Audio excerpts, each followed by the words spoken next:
идомаи барнома.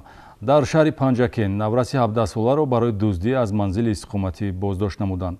сокини деҳаи Кабудсанги ҷамоати деҳоти Халифа Ҳасан аз чапдастии наврас 3300 сомонӣ зарар мебинад.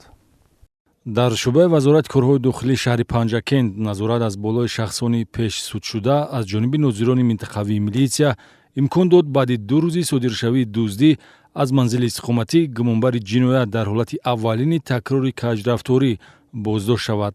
навраси 17-сола Улуғбек Суатов, истиқоматкунандаи ҷамоати деҳоти Халифа Ҳасани шаҳри Панҷакент, ки пайҳам барои қаллобиву дуздӣ давоми солҳои 2019, 2020 ва 2021 се маротиба суд шудааст, одати бадро такрор ва дар ҳолати рецидив хонаи истиқоматиеро аз деҳаи Кабудсанги ҷамоати деҳоти Халифа Ҳасан ҳадафи дуздӣ қарор дода, ороишоти тиллоиву нуқрагин, 2 адад телефони мобилӣ ва планшетро тасарруф намудааст, ки зарари расондашуда 3300 сомониро ташкил медиҳад. Нуқраи тилловори бо гӯшвори тиллогинӣ бо чалаҳои тиллогинӣ буд, дар дохилаш буд, ман гирифтам. Инҷа дар дохилам инҷа компютер буд,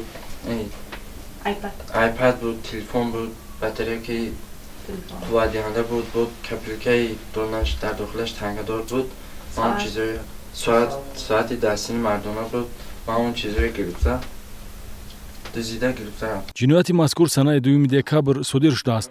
гумонбаршуда тавассути девор ворди манзили истиқоматӣ гашта, ашёҳоеро ба яғмо бурдааст, ки имконияти пул кардани он осон аст. навраси чапдаст ҳамчун пешсудшуда дар қайди профилактикии нозири минтақавии милитсия меистод.